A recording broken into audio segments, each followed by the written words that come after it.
Welcome back, everyone. It's so great to see you here for our third session, Module C, Understanding Trauma and Parenting Resilience. Myself and Rebecca will be your co-facilitators for today's session. I want to thank our tribal leader who just opened us up with that prayer, that beautiful prayer, and starting us off in a positive way. Before we get started, again, I want to thank you for being here, and I want to do a quick recap from our last two sessions. In the last two sessions, we reviewed a bit about our history and talked about events in time that caused trauma. We also learned a little bit about the impact of trauma and how it can be passed down from generation to generation, and how past trauma can cause us to be more likely to have responses that flip our lid in both big and little situations from stressors. And in this session, we will now start talking about our parenting, challenges in our parenting journey, how we were parented when we were children, and what influences there were on how our parents parented. Um, I actually would love if you all can open up your workbook to page C3. And you'll notice there at the top that there's a prompt that says, what is one thing as a parent that has been challenging or has changed for you? So before we get started with the rest of our opening and engagement, I actually want to invite you all to take a moment and settle in by answering that in your workbook. And in a moment, we'll see if someone would like to share out. All right. I appreciated that I overheard folks starting to share with an elbow partner and debriefing that activity. Can I invite one person to share what they wrote down? And before you volunteer, make sure it's something that you're comfortable with sharing with the entire group. So anyone who would be comfortable with sharing what they wrote down in their workbook. Yes, please, Deidre. One thing that has been challenging or has changed for me um, is that my kids have their own personalities. They're very different from each other. And I say that because when I was little, I was often told like, "Oh, I love you all equally. I love you all the same."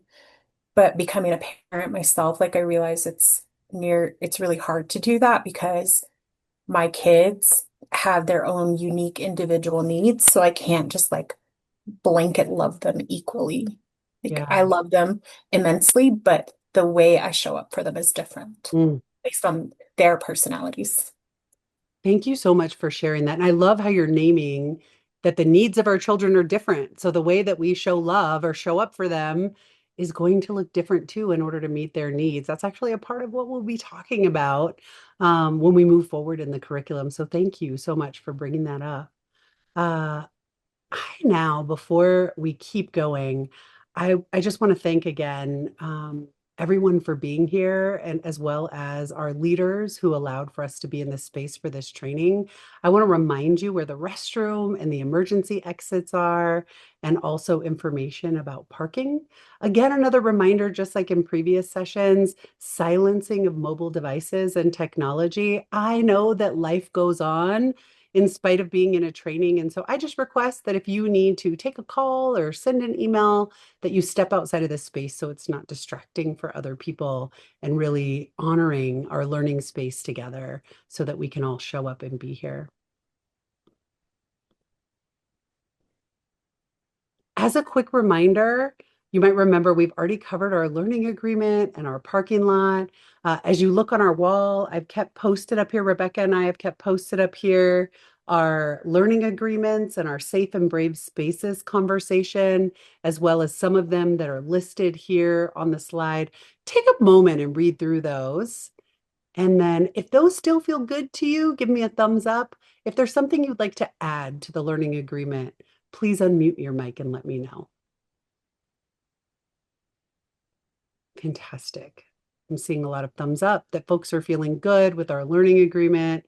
We haven't had any items in our parking lot as of yet, but I want to remind you again over on the wall, we have that parking lot there. You have Post-its on your tabletops. And so if there's anything that comes up that you want to learn more about that we're talking about, or conversations that finish and there's something you'd like to come back to, just as a reminder, you can use those Post-its to add those things to the parking lot, and we'll make sure that the parking lot is empty by the end of each session.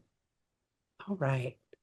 Let's now get into our learning objectives and goals for today. And if you'd like to follow along, you can open up your workbooks to page C2 and follow along there. And so while we're going over this, you'll notice what's written there is that the goal of this module is to help parents understand and identify parenting challenges, coping strategies, and historical resilience. And our learning objectives to meet that goal are to identify common parenting challenges and the impacts of trauma, to define historical and present day resilience, and lastly, to identify positive and negative strategies and their impacts over time. So that is what we're going to be going over. Those are our objectives for today. And so I'm going to, in order to get us started, I'm going to tag in Rebecca to take it from here. Thank you, Suzanne. Welcome back, everyone. It's good to see you all. We're going to play a video for you all. This is Parenting Video Part 1, and it's about 4 minutes and 18 seconds. And I'm going to invite you all to turn to page C3 in your workbook. In this video, we'll be listening to a vignette about parenting experiences, and we'll be hearing from Rebecca from the Pueblo of Acoma. And while you're listening to the vignette, I want to ask you all to write down any thoughts or reactions on the bottom of page C3, and just be listening out to what possible answers could be for the following questions. The first one is, who shaped the role of parenting for Rebecca? What did she learn from them? What are some parenting challenges that Rebecca shared? And what are parenting practices that Rebecca wanted to change when she became a parent? And when we finish the video, we're going to come back together and debrief and share some thoughts. All right? So we're going to play the video for you all now.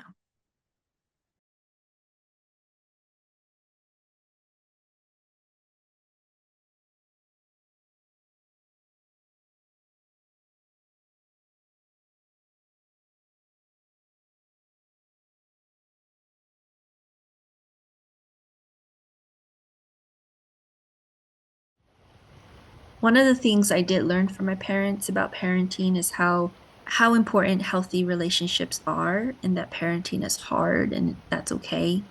That there is no such thing as a perfect parent. Parenting is just parenting, and you do the best you can with the time and knowledge that you have with your children. What I wish I knew about parenting before becoming a parent is how sacred it was to become a mother.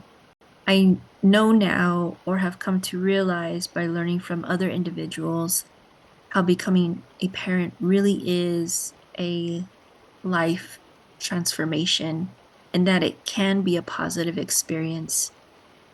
It can be a fulfilling experience, and that I'm going to be the most important and influential person in this baby's life, whether I realize it at the moment or not.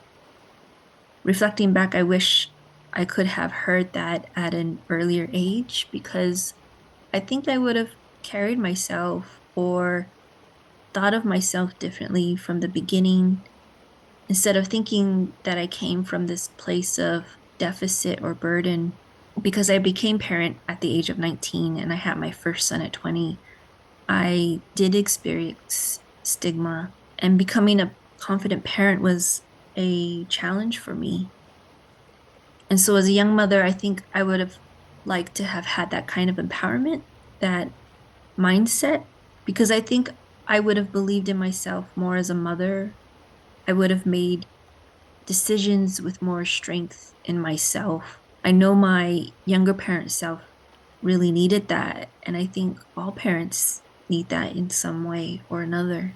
I think it's actually vital to our existence that our parenting practices evolve and grow and become better because as Native parents and caregivers of Native parents and caregivers, we are still experiencing as a population the effects to some degree or another historical trauma.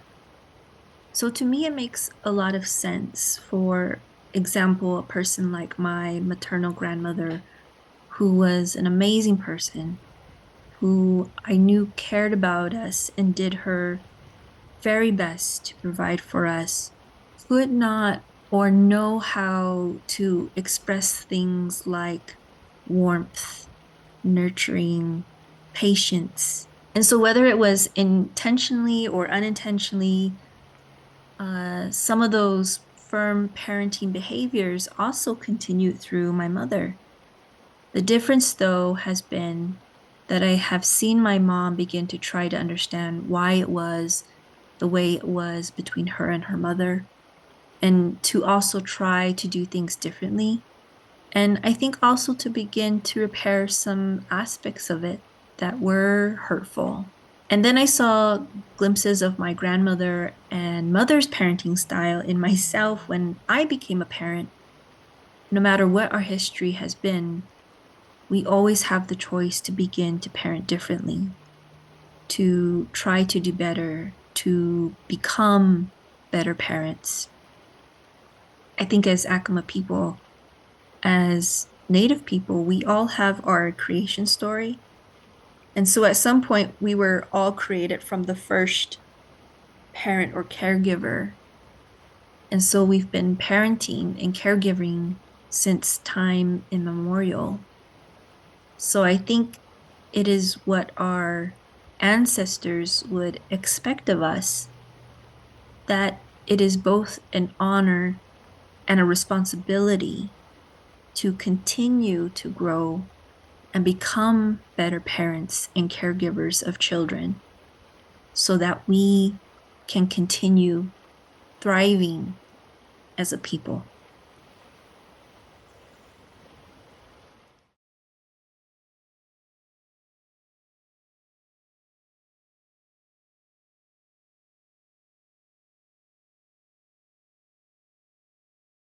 All right, let's come back together, everyone. Thank you so much for participating and listening to that video clip. This next part of our discussion is going to be reflecting on some of the questions that I had mentioned before, and those you can also find on C4 in your workbook. And so what we want to do is just open up this space for any reflections. And I just invite anyone to share what were some of your responses or thoughts regarding the first question. If I could get one person to share, that would be great.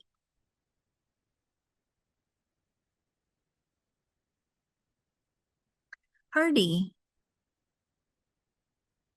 Thank you so much, Rebecca. I see that who shaped the role of parenting for Rebecca. I think in the video it was mentioned that the mom and the grandma was really influential, and then she really learned that becoming a parent was really life transforming for her, and that it was almost like a sacred experience for her, despite all the challenges that comes with being a parent.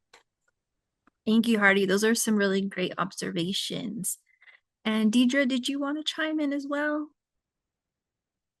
No, Hardy said, yeah, I agree with Hardy. So, would anybody like to answer the second question? That is, what were some parenting challenges that Rebecca shared? Teresa.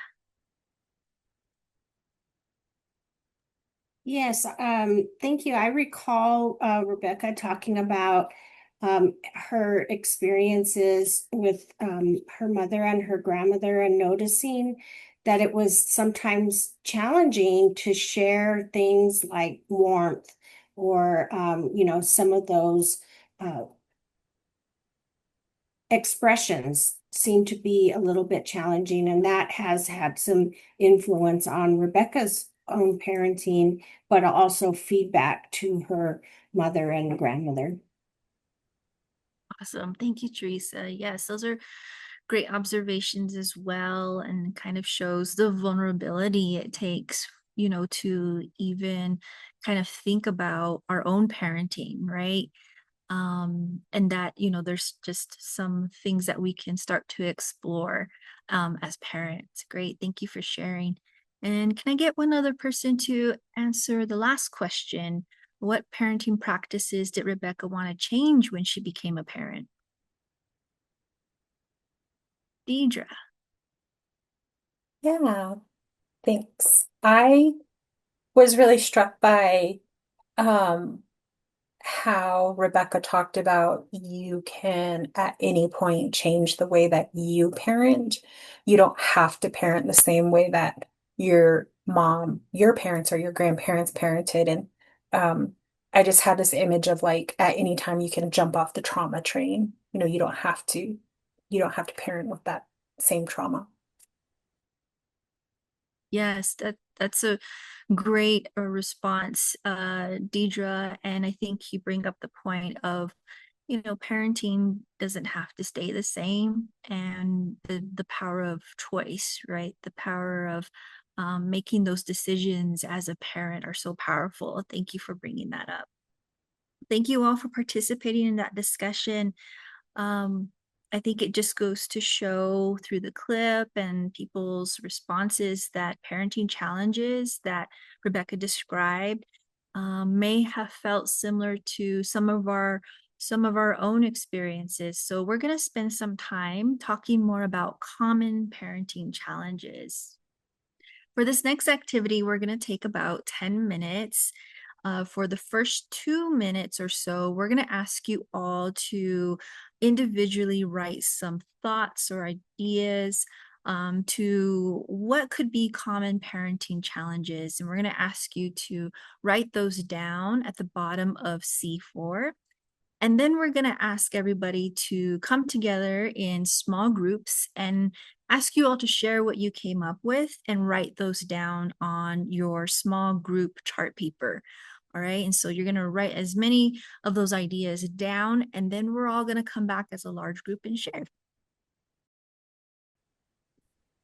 Okay, everybody, let's come back together again. And I'm going to ask for one or two people from one of the groups to share just some thoughts, or if you came up with some ideas around what could be some common parenting challenges. Do I have some volunteers?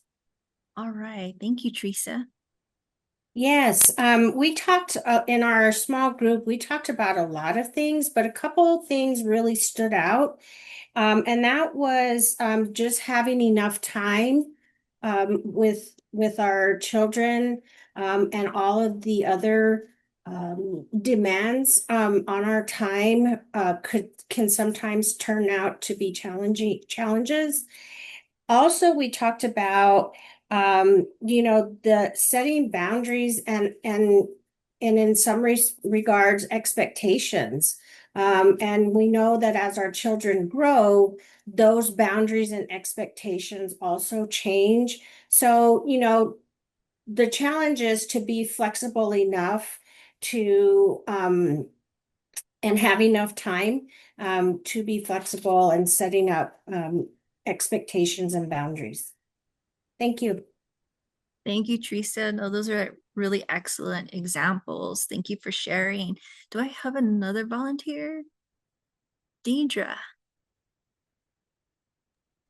Yeah, we had similar discussions. Our small group had similar discussions of what Teresa just mentioned, but to piggyback off and to kind of expand about boundaries and expectations, like it's not just with our kids. It seems like it shows up everywhere with like school systems, family services, and sometimes those boundaries and expectations that other people put onto us as parents can be overwhelming.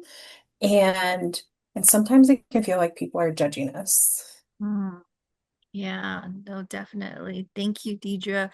I think those are all really great examples of, just it can be hard to be a parent, and there are so many things that parents are holding, right? And so it's common for any parent to go through some of those feelings at any point in time. Like you said, Teresa, things are ever changing.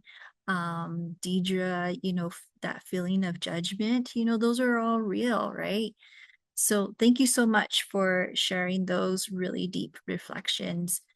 I think we can all agree that even in the best of circumstances, parenting is hard, just from what all the responses and the things that you all shared. So thank you so much for sharing with each other and on your chart papers. We came up with really good examples.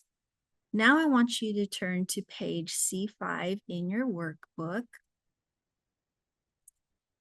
And I want to draw your attention to the prompts there. Some of us may have heard the saying, parenting is sacred. And I want to ask you all, when you think of something as being sacred, for example, a sacred space, what comes to mind? Can I get a volunteer to share your thoughts? Hardy. Thank you. Yeah, when I think about that word sacred, it kind of almost feels like it's something larger than myself. It's almost like a task that's been kind of like assigned to me by, our makers, right? Our gods.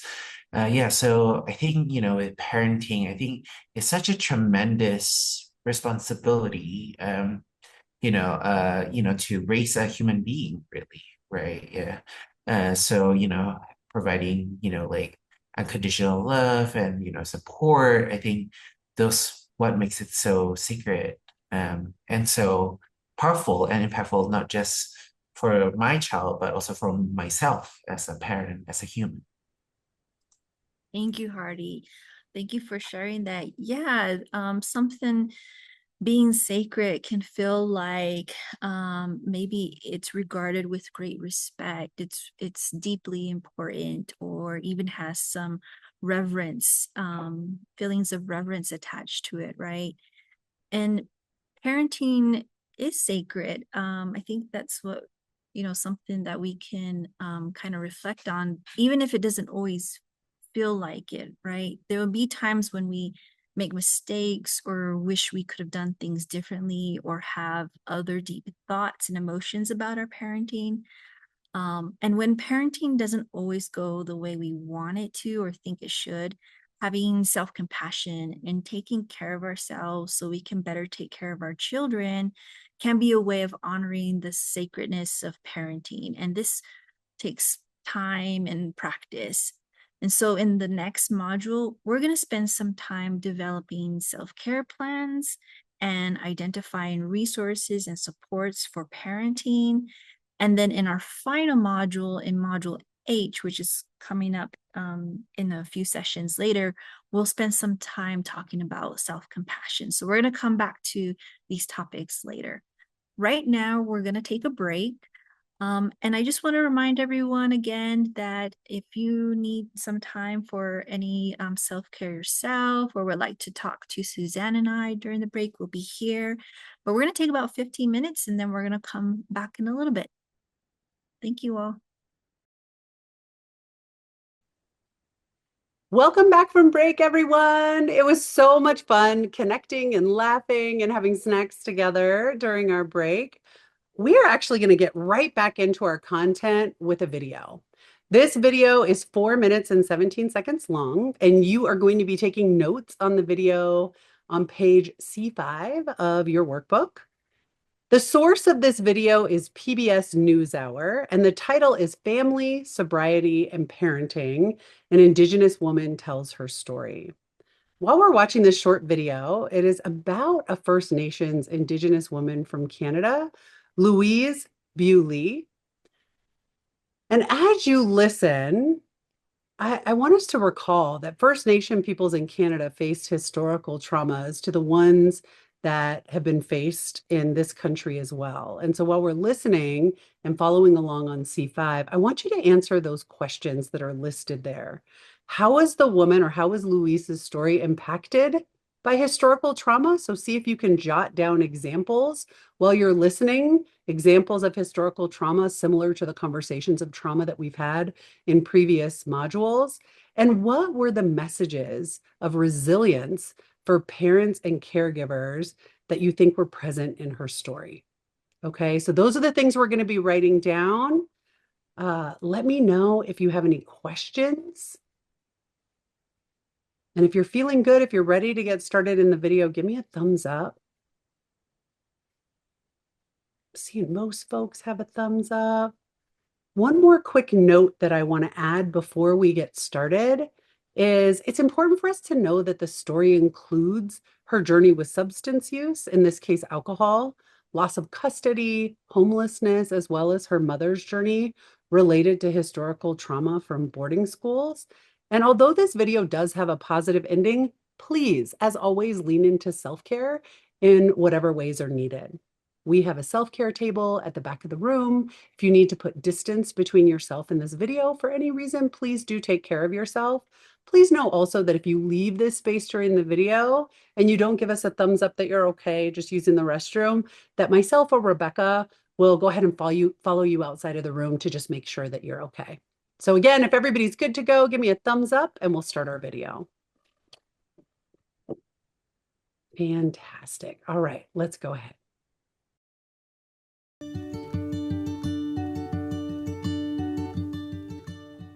Yes, good morning. My mom needs an appointment to see her doctor.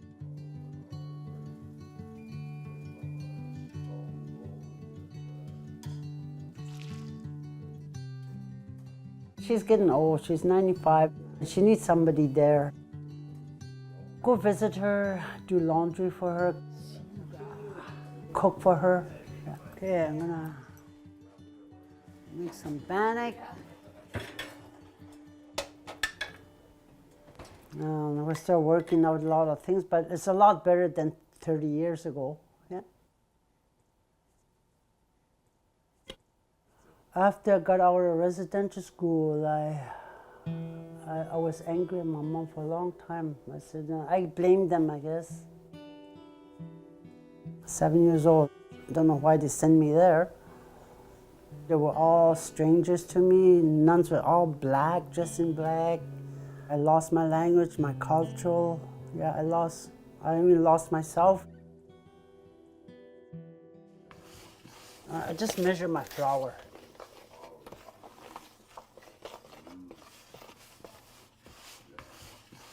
When I was 13, 14, I wasn't getting no support from my parents too, so I ran away. I was homeless for a long time.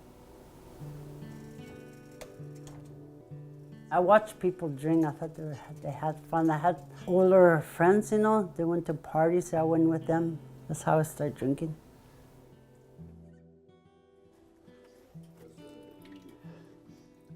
I used to go to jail. I used to go to drunk tank. I used to go on the street, like on the schedule, you know, many times. Because of alcohol and unhealthy relationship with that person I was with. I had my children were taken away. I was homeless for a long time. I didn't know how to be a parent. I had to learn very fast to be a mom. Okay.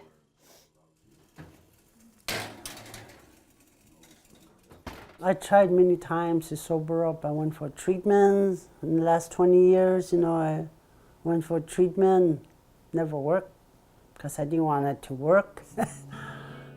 It's not easy to change, you know. It took me many years to sober up, you know. It's not easy to sober up, you know. And I did it. Anybody could do it.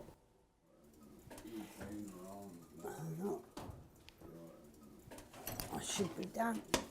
Oh yeah, right on. It's hot. Oof. Okay, it's done.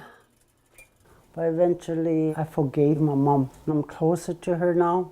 Let's Today, I'm having a better relationship with her. She tells me old stories about her when she was young, and she taught me how to sew. Yeah, I pass it on to my girls. I got 3 daughters. And my oldest daughter, she loves sewing now. She does some beadwork now. Yeah, she's doing some beadwork. You know, it makes me so proud. At least I taught them something, you know, at least something, you know, I taught them. She loves it. Every time I pick a bead, you know, it's keeping away from my addiction.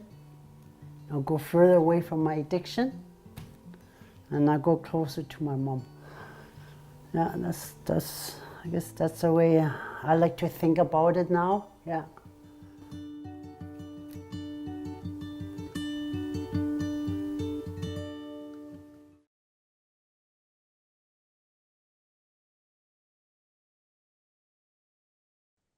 All right. I'm going to go ahead and give a moment for folks to finish writing in their workbooks. Before we get started,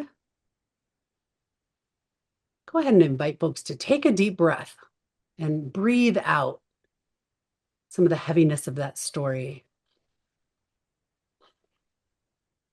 so we can move from being inside of that story to talking about some of the debrief answers. So let's start with that first question. And I'll go ahead and pull it up on the slide here.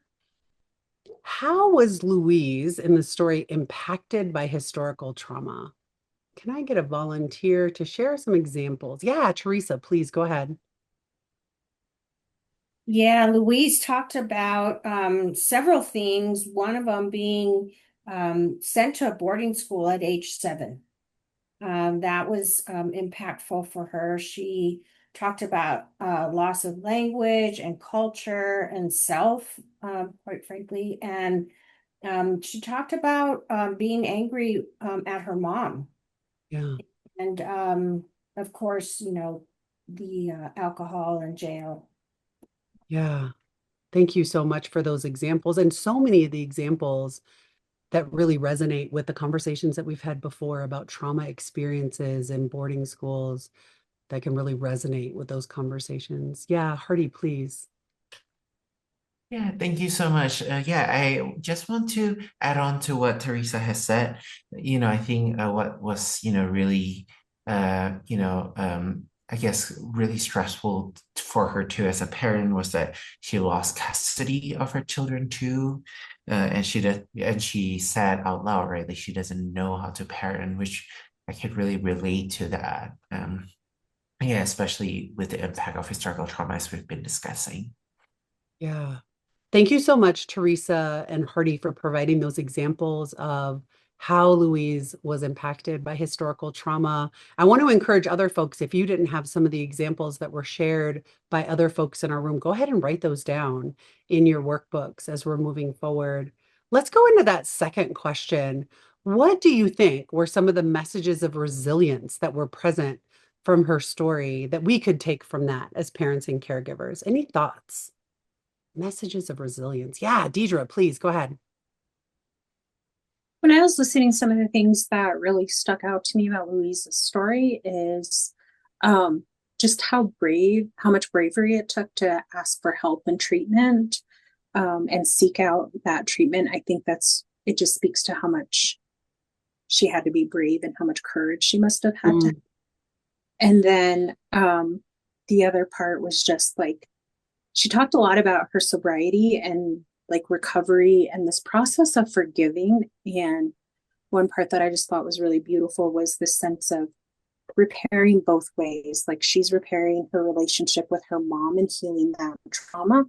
But as she's healing that trauma with her mom, she's having this opportunity to change the way that she parents her children. And she gets to pick like the strengths she wants to pass on to her kids from her mom that she's learning. So like the sewing or the beading example that she used in the video, I thought was just like a very like powerful image of healing.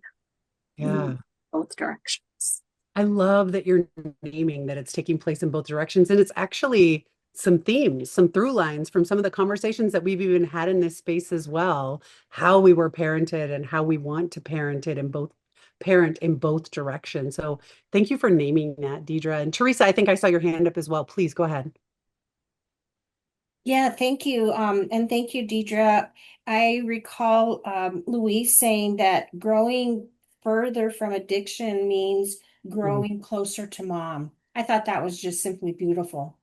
Yeah, such a beautiful way to think about healing, and what that means to heal. Thank you, Teresa, also for naming that. Sometimes we hear terms like these are the good things or these are the bad things. And sometimes we hear terms like good or bad with coping strategies also. And actually, on the next slide, we're going to be unpacking that a little bit more. And so, actually want to talk about finding balance. And so first, I want to unpack that word coping. So anybody have any idea of what does it mean? What does coping mean? What does it look like when you or someone else is coping? What does that even mean? Yeah, Teresa, please. For me, coping is just anything that helps get through something challenging or difficult. That's what I think of when I think about coping. Coping kind of brings up that just surviving what you're going through in whatever ways. Yeah, anybody else want to add on to that coping? Deidre, please go ahead.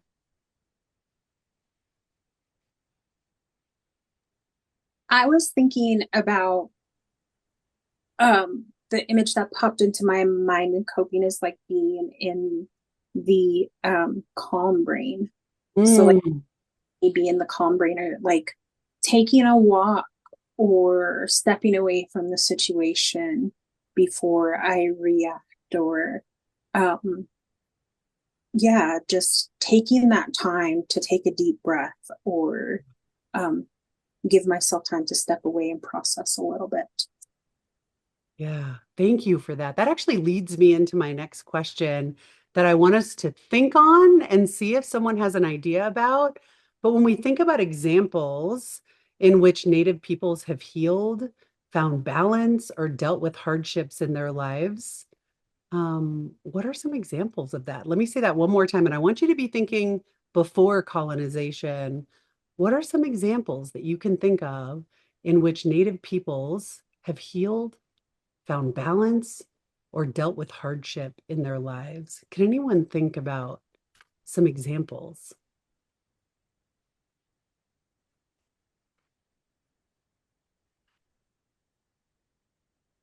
Yeah, Deidre, please.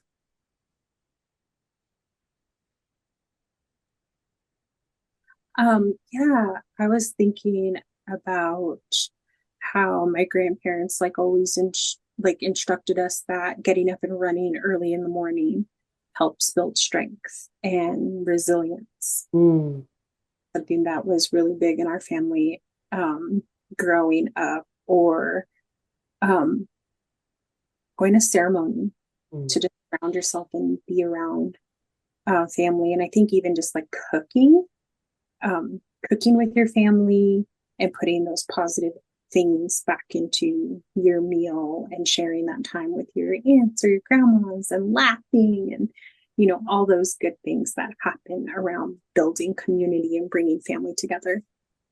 Those are some really wonderful examples. And we want to acknowledge that because of disruptions in the history of Native peoples and because of the influence by Western society, there are many different ways of dealing with trauma. And one of those mechanisms is coping. Over time, Native peoples have adopted both positive and negative ways of coping. And the definition for coping is an individual's method of dealing with something difficult or challenging. Kind of goes back to what Teresa spotlighted earlier, right? So again, the definition for coping is an individual's method of dealing with something difficult or challenging. Prior to colonization, Native peoples had ways of restoring themselves, returning to a balanced life, and responding to difficult times. These times of restoration were not only practiced when difficult times arose, but they were also daily practices. Positive coping and traditional practices go hand in hand because they demonstrate Native resilience. And I think the examples that Deidre just gave really exemplify that. How we cope can have long-term impacts, positive or negatively. I'm going to say that again. How we cope can have long-term positive or negative impacts. So I want you to think about that. And I'm hoping I can get one person to give me some examples. When I say can have long-term negative impacts, can someone give me an example or two of coping strategies that can have long-term negative impacts? Yeah, Hardy, please.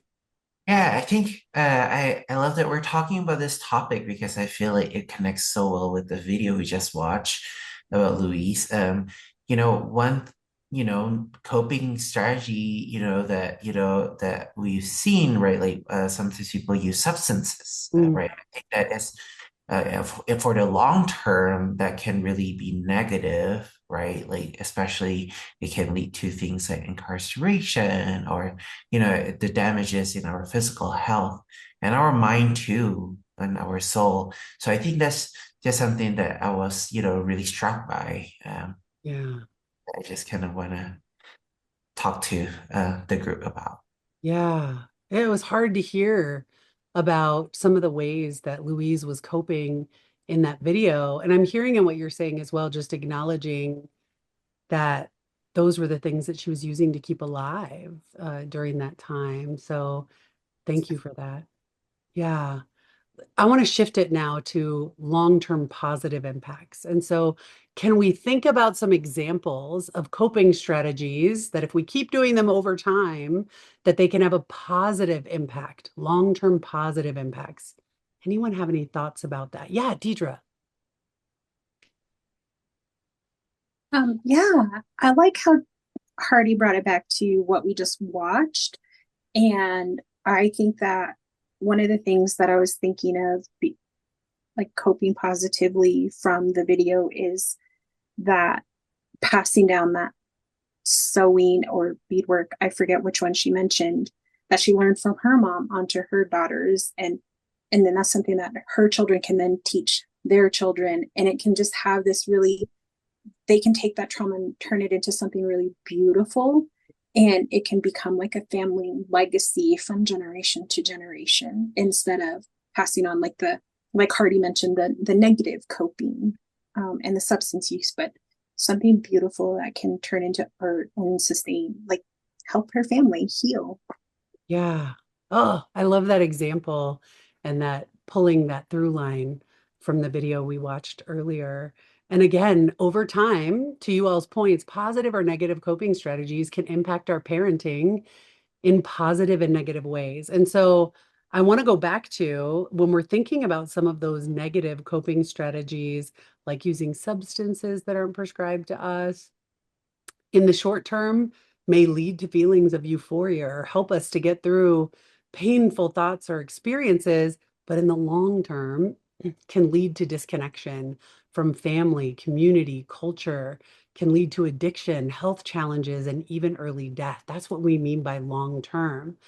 We heard about positive coping strategies like finding people you can talk to who have experienced similar things, connecting, reconnecting with family, tradition, ceremony, support groups. And when we think about in the short and long term, these kind of positive coping strategies can actually create a sense of belonging, connection, and lead to healing. And so this is just such a beautiful conversation that we've been having. And that actually leads us to our next conversation. And I'm going to be tagging in Rebecca to take us into historical resilience. Thanks, y'all. Thank you, Suzanne. We're gonna move on to this next slide and take a moment to talk about historical resilience. And I'm gonna ask you all to turn to page C7 in your workbook. And we'll be working again in small groups. But first I'm gonna share with you a prompt, and I want you to work on that individually There's going to be some space in your workbook where you can jot down ideas and thoughts. And so the prompt here for everyone is, what are some ways that our people historically found balance during difficult times? And that question is also on the slide here if you need to reference it. So take a few minutes to write down some ideas, and then on this slide, you'll also see the definition for balance. And we provide this definition just to give some clarification of what we mean by balance. And that's finding physical, emotional, and mental harmony or evenness in spite of difficulties or challenges. So I want you all to consider things like cultural teachings or healing practices. Think of all of those things when you're thinking of the question here. So you'll have 2 minutes to brainstorm on your own, and then we're going to ask everybody to share your ideas in your small groups, and you're going to create a list on your chart paper that reflects the group's ideas. And then in a moment, we're going to ask each group to report out. So you'll need to identify a person to do so. And we'll have about 15 minutes for this whole activity, and we'll definitely remind you of those timing cues. All right. So let's go ahead and spend some time individually answering that question there on the slide.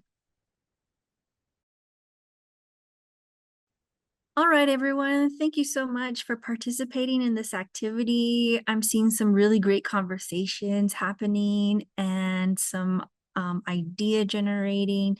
We're going to come all back together again. And I'm going to ask that each of the groups report out about what you came up with and wrote down on your chart paper. And we're just going to go around the room here. All right. So who can I start with? Deidre. Our group, thank you, Rebecca. Our group started to talk about the question, then we started to think about how a lot of our examples come from parents that are either living within their community or already connected to their traditions. But like, I live in an urban area and I'm not very close to home, so I can't always go home. So just like finding connections through, other people at the community center or elders who can help reconnect me to language and, serve as almost like surrogate grandparents for my kids because we're not always able to go home. And I just think that even though that's not the typical way of connecting for most people, we have urban relatives everywhere. And so I just our group thought it was really important. We just kind of put it out there to think about all of our relatives. That's a really excellent point, Deidre. Thank you so much for sharing that. And I think it's a really great example of how connection and community is something that has lasted throughout Native communities, even though maybe our situations and the way that we live now looks a lot different than our ancestors. We are still trying to find connection and community. So thank you so much for bringing that up. Another way to think about how our communities found balance is through historical resilience. And this is why we spend some time talking about resilience. And we continue to be resilient people even in modern times. So thank you all for participating in that activity. We're going to go on to the next slide here. On this slide, you're going to see we're going to continue this topic on historical resilience, and we're going to spend some time thinking about the past and the present. And I want you all to take some time to think about how we might find resilience in similar or different ways to our ancestors. And I want you all to go to page C7 in your workbooks and take about 2 minutes to write down your ideas on your own. And that question that I just presented is there on the slide if you need to reference it. So, and after 2 minutes, I'm going to ask for 1 or 2 volunteers to share your thoughts. Okay, so take a few minutes to do that.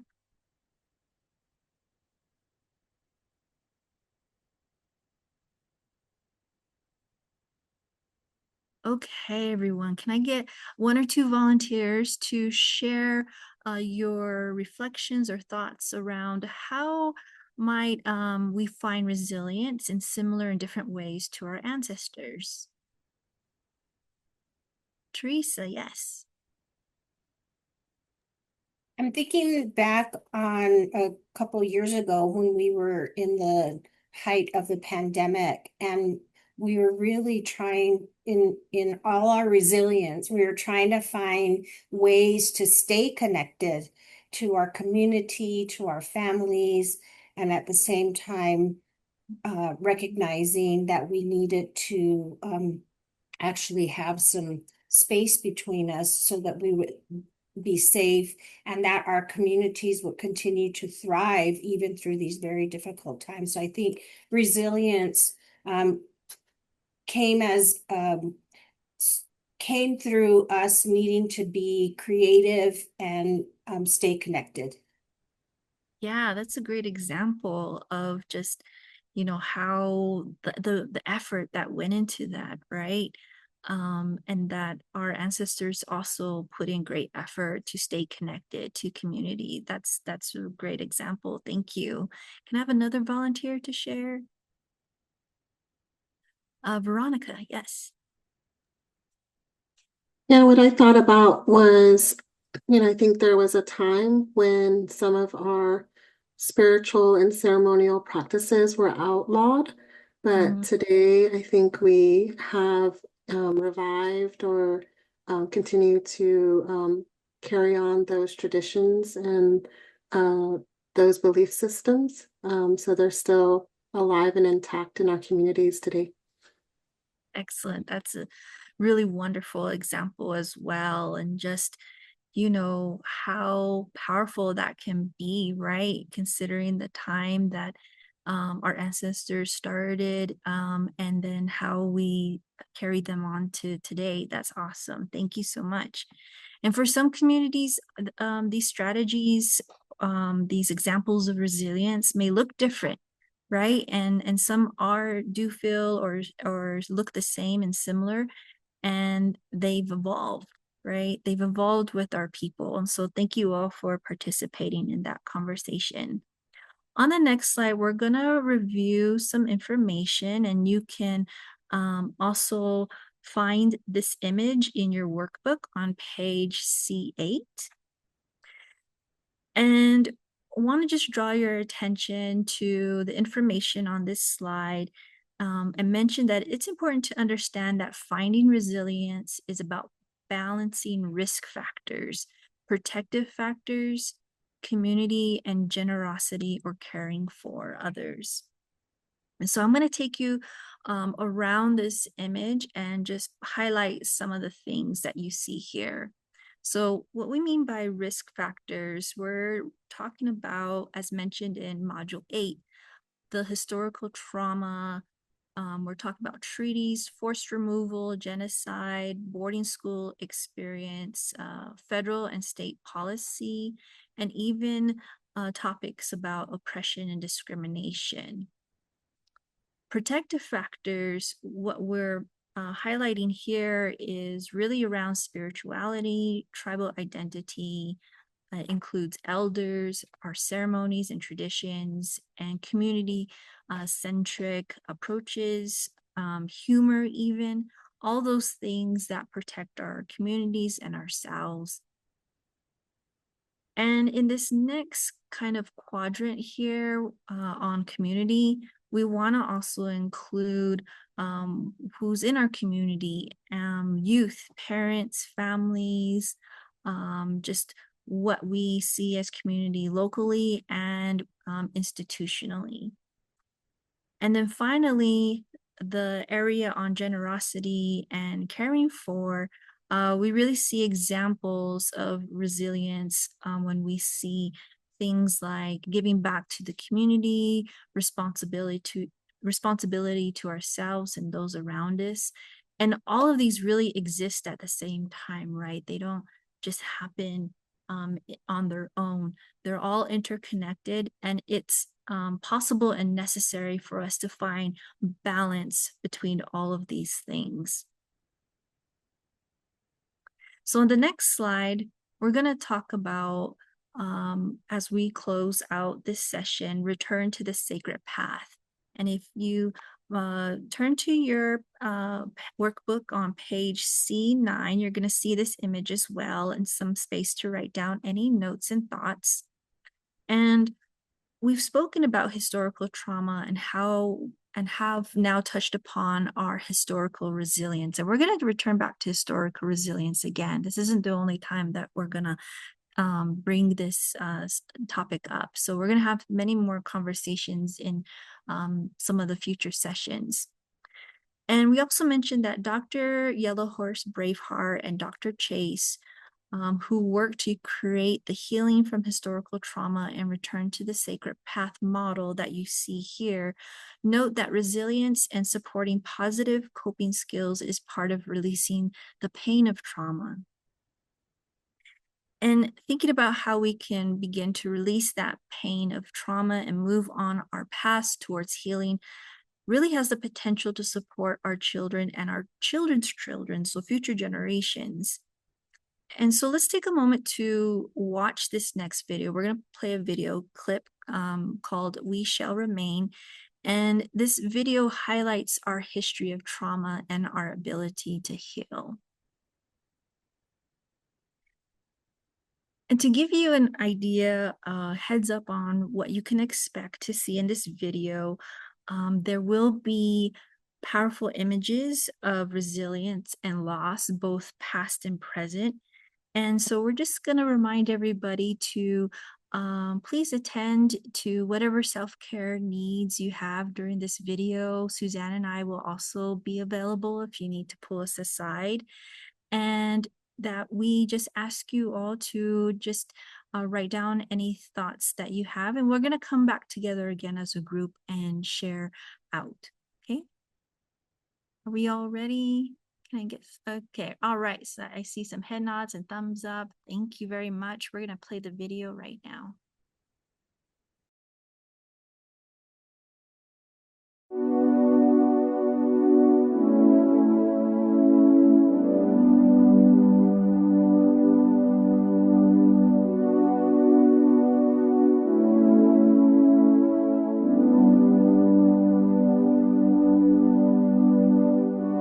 One morning I woke up and I heard my brother crying. He was screaming so loud you thought someone was dying. "Mom, Dad," he screamed, but there was no use trying. They weren't around. I ran outside and saw he'd had a pretty bad crash. His bike was in the ditch, down his arm a bloody gash. He looked so pitiful, just sitting there in the dirt amongst the trash, crying, "I want Mom and Dad." I picked him up and started running toward my uncle's up the way. It started raining and got real dark. He could barely tell it was day. My brother cried and asked, "Sister, where's Mom?" I didn't know what to say, when the truth is, I don't know. When my uncle saw us coming, he ran into the yard. He took my brother from me and he held him in his arms. When he saw my face, I could tell he was alarmed. And he said, "What happened? Did you fall too?" "Uncle, I'm so tired of wondering why. Why do they drink? Why do they do drugs? Why do they leave us? Why?" He said, "Sister, it's hard to explain." And I said, "Uncle, try." And then he told this story. Once this land was teepees as far as you can see. The water was clean, the land pristine. We were where we were meant to be. Then strangers came across the sea and brought with them their disease. Our people cried and prayed and sang, but it brought them to their knees. We will rise up from the darkness. We will overcome the pain.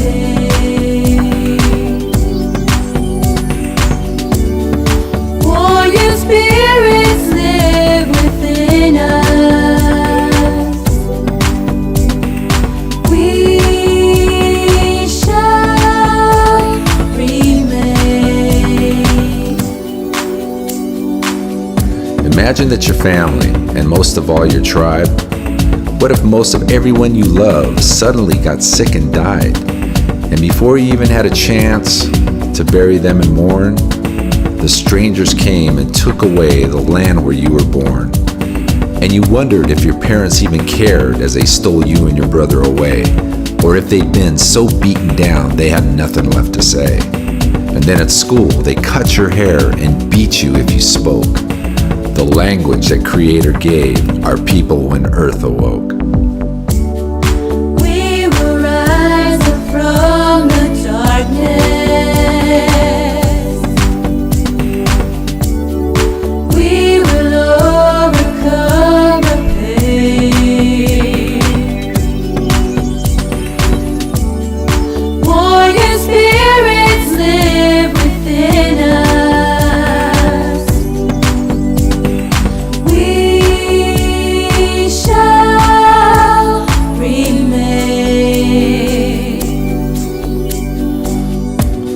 Sister, I'm not trying to tell you that your mom and dad are okay, or that they are not responsible for the choices that they've made. But you see this bloody wound on your little brother's arm. If we don't clean it, it won't heal and it'll do all kinds of harm. Those deep wounds of our ancestors still bleed within our hearts. When we remember all they've done, that's where the healing starts. So every morning when you wake, you pray this prayer out loud. Creator, help me live in a way that would make my ancestors proud. We will rise up from the darkness. Don't you forget this. You can be anything you want to be. We will overcome the pain. Just work hard, never give up. Perseverance is the key. Warrior spirits live within Strength, us. dignity, honor, that's all in your family tree. So hold your head up high and know that. We shall remain.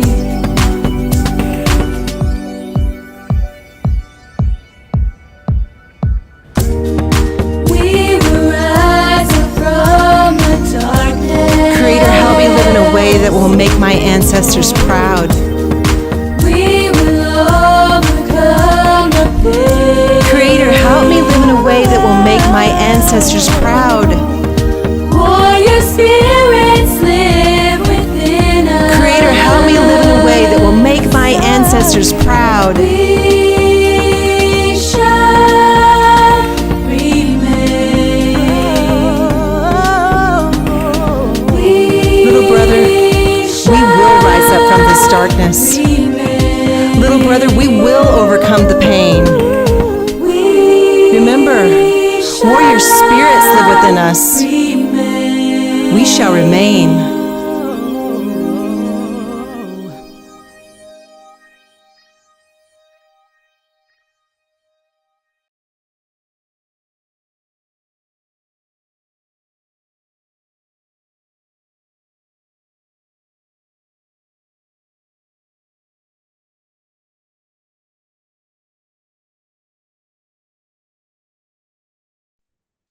Thank you so much, everyone, for viewing the video together.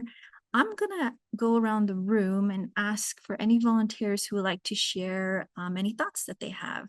Awesome. Thank you, Teresa. Yes, I've seen this video a couple times, and every time that I've seen it, it's just so powerful and so moving in a lot of ways.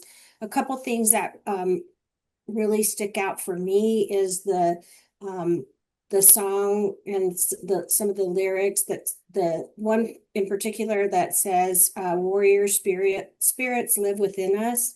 I think that's so powerful. The other one is when they're removing the hands from the mouth. That is also very powerful. Thank you. Thank you so much, Teresa. Yes, Deidre. Yeah, I was just reflecting. I too, like Teresa said, have seen this video multiple times, but today what really stood out to me in this, like watching it, it started out like really dark and like not a whole lot of colors, and then it got really vibrant. And what really stood out to me was that part where they talked about making your ancestors proud with images of little kids and babies. And it just made me think about our earlier discussion about healing both ways. And that, you know, when you take the time to do the work, you can heal, you know, your relationship with your parents while, you know, also repairing your relationship with your kids. And it just gave me a sense of hope. Oh, thank you so much for sharing that reflection, Deidre. Awesome. Anyone else would like to share? Okay, thank you so much. I'm going to hand it now over to Suzanne, who's going to take us through the next set of slides as we close out. Thank you so much, Rebecca, and thank you, everyone. I'm with Teresa. No matter how many times I see that video, it reminds me of how powerful it is. We just have a couple more slides as we're closing out our training in Module C for today. And I want to invite everyone to open up to page C10 in your workbook. You all have had excellent participation. There's just a couple more activities that we're going to do as we close out. As a reminder, this session and future sessions, we never know when it can bring up emotion or feel heavy to discuss for some. And so in order to take care of ourselves, we always want to end our session by identifying resources and activities for self-care. And so on C10, you'll see those same prompts that we close out with. If I need support, someone I can talk to, reach out to, go ahead and write that down. Who would I reach out to? Who could I talk to if I need to? There's also a space for you to jot down an activity that I can do for self-care. I like to think about things that can fill you back up or bring you joy.